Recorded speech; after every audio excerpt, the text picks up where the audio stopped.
Dans la vie psychique, la sagesse psychique devient démoniaque lorsque les esprits mauvais l'influencent pour mener à bien quelques plans. Ainsi, ils feront naître des préventions, des préjugés à l'insu de la personne elle-même. Ce qui, à quelques moments critiques, annihilera l'œuvre du Saint-Esprit. Cette action de l'ennemi sur la pensée de chrétiens qui aiment le Seigneur est des plus néfastes pour l'Église.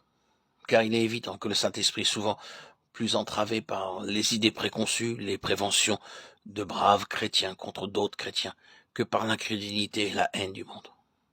Et que dire du domaine des émotions où l'ennemi peut réveiller la vie naturelle, animale, de façon si puissante que l'action divine en est entravée et comme étouffée. La voix du Saint-Esprit comme couverte. C'est contre cela que nous sommes mis en garde. N'éteignez point l'esprit, dit l'apôtre.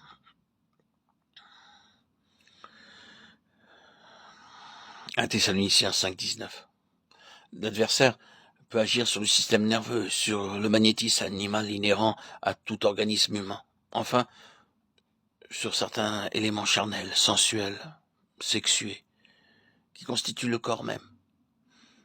Il convient donc que le croyant cherche auprès de Dieu la lumière sur la complexité de son être, afin de se connaître soi-même, et de marcher en toute humilité et dépendance du Seigneur, qui a vaincu le malin, et peut protéger quiconque se retire vers lui.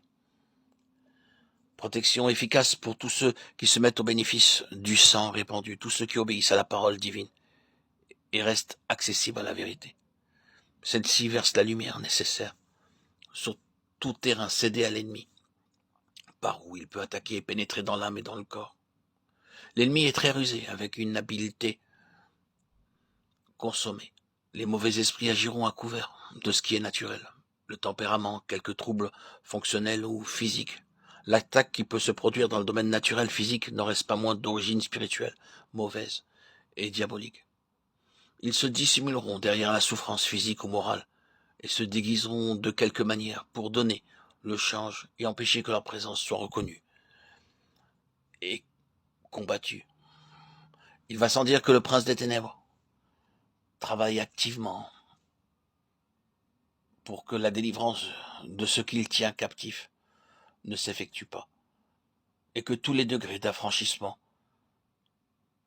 auxquels l'enfant de Dieu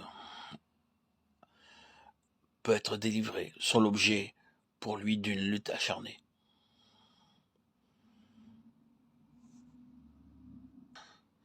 Satan aspire et désire ce que l'homme lui reste esclave.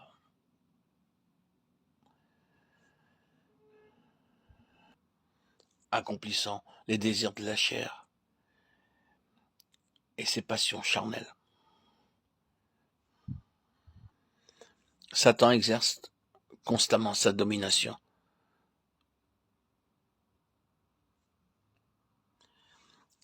Et met tous les obstacles pour pouvoir empêcher l'homme d'accomplir les desseins divins qui lui ont été assignés.